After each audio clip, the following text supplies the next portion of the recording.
So the things that are happening right now are, there's a massive change because of all the different interests from different companies. So in virtual reality, I think we take away that name now and look at things like mixed realities, where you have a blended real world and virtual world, so people can still relate to both. So I think the really exciting thing is the way people can collaborate across the continents. So the world is getting very small because people can talk wherever they are in the world using this sort of technology. So XR's for the future is, it'll just become natural, like you do with smartphones now. You'll interact with the world. You go to a shop and you'll have the information in front of you. It'll tell you about what sales are going on, what sizes you need to fit. You won't even have to try the clothes on. You could just sort of look in the direction of the clothes and then look into the mirror and you'll see the clothes overlaid onto you, so there'll be less time that you'll have to spend in the changing rooms. And you can even do that with access to the internet, where you don't even have to go to the stores. Although I think there'll be gatherings, I think there'll be XR spaces within cities where people will go and communicate with other cities. And that'll start probably on a UK basis. So they'll be linked together, and I think they'll also be linked together within universities and places of learning. And then they'll go global, so they'll be like internet cafes used to be, where there'll be more XR cafes. Cool.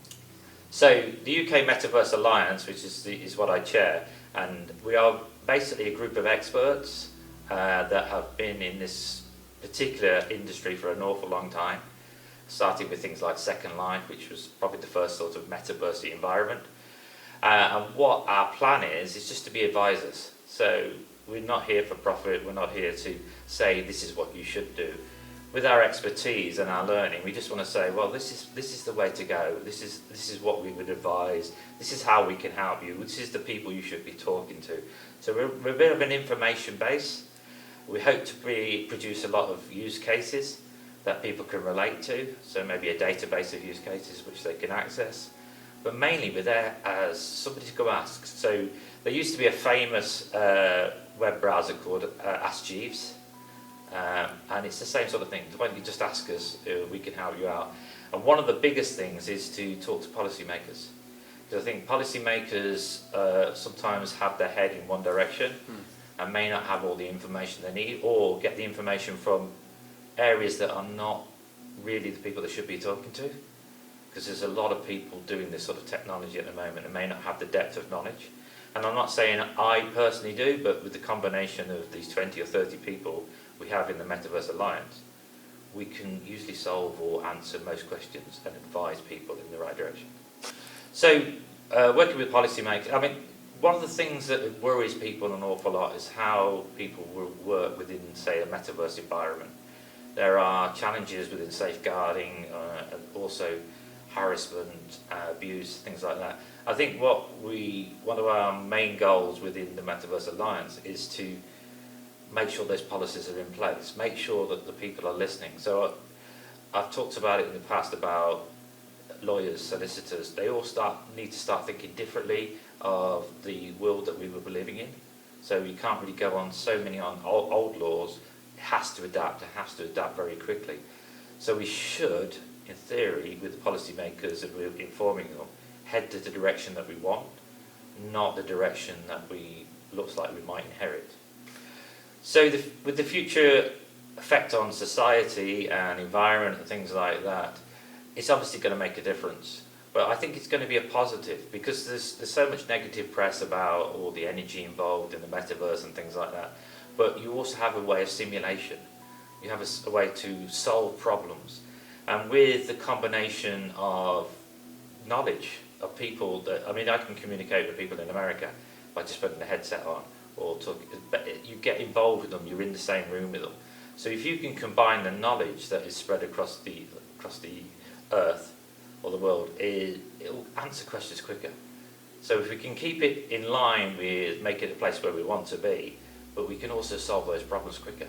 And things like the pandemic, we can start to avoid them by having answers a lot quicker.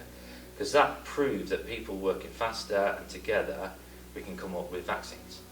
So if that was the power of people talking, if we can do it on a larger scale using something like the metaverse, whereas I don't have to walk out my door, I can just talk to people anywhere, I think that knowledge is vital to move forward.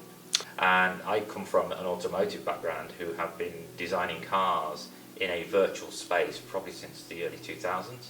So it is big, but it's not connected and it doesn't go down the whole ecosystem. So I think corporates have got a duty to start to incorporate things from very early learning all the way through to the very senior level. And it's more about an education for corporates. These large companies that are dabbling in this, I mean, you look at Silicon Valley and things like that, they're dabbling in it, but they may be doing it in isolation rather than involving people. And I think this is something, I say the Metaverse Alliance is there to facilitate those conversations, because we do not want corporates to just look at it from a financial model. It's definitely a human aspect, and if we want to move forward as humans and live in the world that we want to do, then these corporates have got to start to be engaging with the communities. And I think that's something like we can do, but also other activities around the world you concentrate on. And there's also the connectivity and all the infrastructure that goes by. So there's a duty from policymakers and governments and educations and councils to build that infrastructure. Once that infrastructure is there and connectivity is key to everything, because they will be just go and have a coffee, interact with the world, understand the technology, and then it will become mainstream. Because there's one thing that hasn't become mainstream. One is because of the affordability, but also is the fear factor of culture and change. And I think the younger element are open to change, and I think it's the older element that can be a bit stuck in the tooth, if that's the right phrase. I don't think it is, to adopt change, because it's a fear factor. I think the younger element is more open and not so scared of technology. So over the years, there's always been this thing about what's the killer app, the killer game, the killer process that will actually change. I don't think that's going to be the answer. I don't think it's going to be a one night thing. So things like TikTok came along. I mean, they were developed for a while, and they sort of took things from YouTube and other things, so they've learned and built off that. So in this particular area, I think it's more cultural acceptance. When people can lose that fear, and I think that's a lot on the younger generation, to keep promoting, keep using these tools, keep communicating in a different way, and also education. Education has to take its part in changing how people view the surroundings and the world they live in. And I think that is going to make people adopt faster, rather than overnight there's a killer app that will actually do it. There will always be fads. I think there was the Pokemon Go where people could go around, that caught on, but it didn't catch on mainstream. I don't think that will be the answer. It'll be a combination of better connectivity, access to more data, access to immersive spaces like cafes and things like that, and then a restructuring of that education through schools. So I think the importance, I mean, from a cultural perspective, you might say, why change? Why do we need to change? I think with the pressures of society now, that there is a need to change, because people are people. As you grow, as we evolve, we always want that little bit more. So when you go into any space, a shop, you go, I'll Google it first, I'll go on Google Maps, I'll find the way there, I'll find out what the latest offers. You always want to know more, you want to be armed with more information, and you want it immediately. So I think society is pushing that development forward.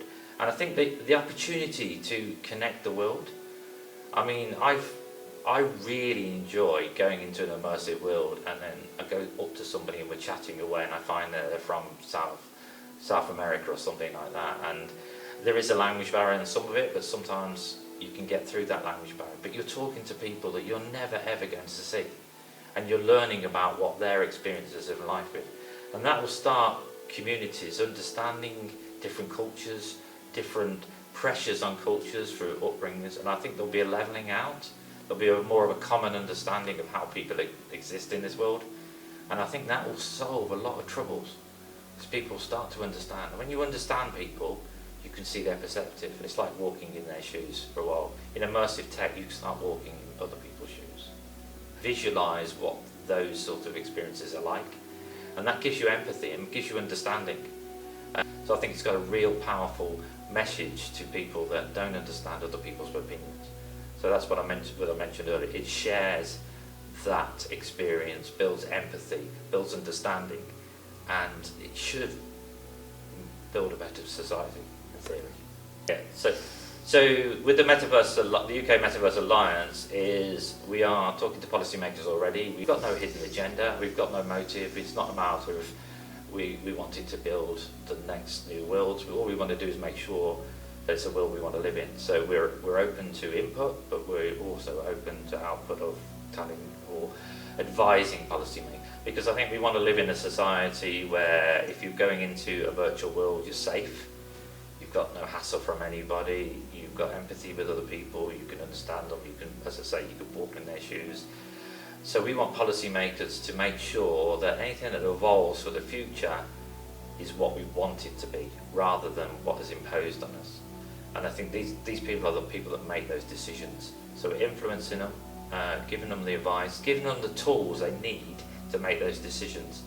Because sometimes they make a digital strategy, for instance, that doesn't seem to have any logical sense to the people working in that industry. So we want to be the people working in that industry advising, so that digital strategy mimics what people want out of society.